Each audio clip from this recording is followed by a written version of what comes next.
एक बार बैकुंठ लोक में भगवान विष्णु जी अपने आसन से स्नाग पर बैठे बैठे ऊब गए तो उन्होंने सोचा, चलो पृथ्वी लोक घूम कर आता हूँ। वैसे भी कई साल बीत गए थे, धरती पर गए, इसलिए वह फटाफट अपनी यात्रा की तैयारी करने लगे। विष्णु जी को तैयार होता देख लक्ष्मी जी ने उनसे पूछा कि आज सुबह सुबह कहाँ जाने की तैयारी हो रही है स्वामी। विष्णु जी ने कहा, हे प्रिय, मैं पृथ्वी लोक पर घूमने जा रहा हूँ। तो कुछ सोचकर लक्ष्मी जी ने कहा कि हे भगवान, क्या मैं भी आपके साथ चल पृथ्वी लोक आ सकती हूँ। विष्णु जी ने 2 पल सोचा, फिर कहा, एक शर्त पर तुम मेरे साथ चल सकती हो। तुम पृथ्वी पर पहुंचकर उत्तर दिशा की ओर नहीं देखोगी। लक्ष्मी जी के मन में आया कि प्रभु ऐसी शर्त क्यों रख रहे हैं, लेकिन ज़्यादा प्रश्न करने पर वह नाराज होकर उन्हें ले जाने से कहीं मना न कर दे, इसलिए लक्ष्मी जी ने हाँ कह अपनी बात मनवा ली। और सुबह सुबह माँ लक्ष्मी और भगवान विष्णु धरती पर पहुंच गए। तब सूर्योदय हो रहा था, रात बरसात होकर हटी थी, चारों ओर हरियाली हरियाली थी। उस समय चारों ओर बहुत शांति थी और धरती बहुत ही सुंदर दिख रही थी। सफर के दौरान माँ लक्ष्मी मंत्र मुग्ध होकर धरती को देख रही थी और इन सब में वह भूल गई कि पति को क्या वचन देकर आई है। लक्ष्मी जी चारों ओर देखते देखते कब उत्तर दिशा की ओर देखने लगी, पता ही नहीं चला। उत्तर दिशा में माँ लक्ष्मी को एक बहुत ही सुंदर बगीचा नजर आया और उस तरफ से भीनी भीनी खुशबू आ रही थी और बहुत ही सुंदर सुंदर फूल खिले थे। वहाँ एक फूलों का खेत था। माँ लक्ष्मी बिना सोचे समझे उस खेत में चली गई और एक सुंदर सा फूल तोड़ लाई। लेकिन यह क्या, जब माँ लक्ष्मी भगवान विष्णु के पास वापस आई तो भगवान विष्णु की आंखों में आंसू थे। भगवान विष्णु ने माँ लक्ष्मी से कहा कि कभी भी किसी से बिना पूछे उसका कुछ भी नहीं लेना चाहिए और किसी को दिया वचन भी नहीं तोड़ना चाहिए। माँ लक्ष्मी को अपनी भूल का पता चला तो उन्होंने भगवान विष्णु से इस भूल की क्षमा मांगी।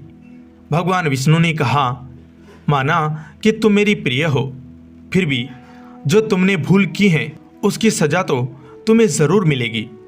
जिस माली के खेत से तुमने बिना पूछे फूल तोड़ा है, जो कि एक प्रकार की चोरी ही है, इसलिए अब तुम 3 साल तक माली के घर नौकर बनकर रहो। उसके बाद मैं तुम्हें बैकुंठ में वापस बुलाऊंगा। माँ लक्ष्मी ने चुपचाप सर झुकाकर हाँ कर दी। आप भी सोच रहे होंगे, आजकल की लक्ष्मी थोड़ी थी। उस दिन से माँ लक्ष्मी एक गरीब महिला का रूप धारण करके उस खेत के मालिक के घर गई। घर क्या, एक झोपड़ा था। मालिक का नाम माधव था। घर में माधव की पत्नी, 2 बेटे और 3 बेटियां थी। सभी उस छोटे से खेत में काम करके किसी तरह से गुजारा करते थे। माँ लक्ष्मी एक साधारण और गरीब महिला बनकर जब माधव के झोपड़े पर गई तो माधव ने पूछा, बहन तुम कौन हो, मुझसे इस समय तुम्हें क्या चाहिए। तब माँ लक्ष्मी ने कहा कि मैं एक गरीब महिला हूँ, मेरी देखभाल करने वाला कोई नहीं, मैंने कई दिनों से खाना भी नहीं खाया, मुझे कोई भी काम दे दो, इसके बदले मैं तुम्हारे घर का काम भी कर दिया करूँगी, बस मुझे अपने घर में एक कोने में आसरा दे देना। माधव गरीब जरूर था, किंतु बहुत ही अच्छे दिल का मालिक था। उसे दया आ गई, लेकिन उसने कहा, बहन मैं तो बहुत ही गरीब हूँ, मेरी कमाई से मेरे घर का खर्च मुश्किल से चलता है। अगर मेरी 3 की जगह 4 बेटियां होती तो भी मुझे गुजारा करना था। अगर तुम मेरी बेटी बनकर जैसा रूखा सूखा हम खाते हैं उसमें कुछ रह सकती हो तो अंदर आ जाओ। माधव ने माँ लक्ष्मी को अपनी झोपड़े में शरण दे दी। माँ लक्ष्मी 3 साल उस माधव के घर पर नौकरानी बनकर रही। जिस दिन माँ लक्ष्मी माधव के घर आई थी उससे दूसरे दिन ही माधव को फूलों से इतनी आमदनी हुई कि उसने शाम को एक गाय खरीद ली। फिर धीरे धीरे माधव ने काफ़ी ज़मीन खरीद ली। उसने सबके लिए अच्छे अच्छे कपड़े भी बनवा लिए, एक बड़ा पक्का घर भी बनवा लिया। बेटियों और पत्नी को गहने भी खरीद कर दिए और उसके घर शरण लेकर रह रही लक्ष्मी जी को भी उसने वह सब दिया जो अपनी बेटियों को दिया था, पहले से कहीं ज्यादा सुखी और समृद्धि। माधव के मन में हमेशा यह ख्याल आता था कि मुझे यह सब इस महिला के शुभ कदम मेरी झोपड़ी में पड़ने के बाद मिला है। इस महिला ने एक बेटी के रूप में मेरे जीवन में आकर मेरी किस्मत ही बदल दी।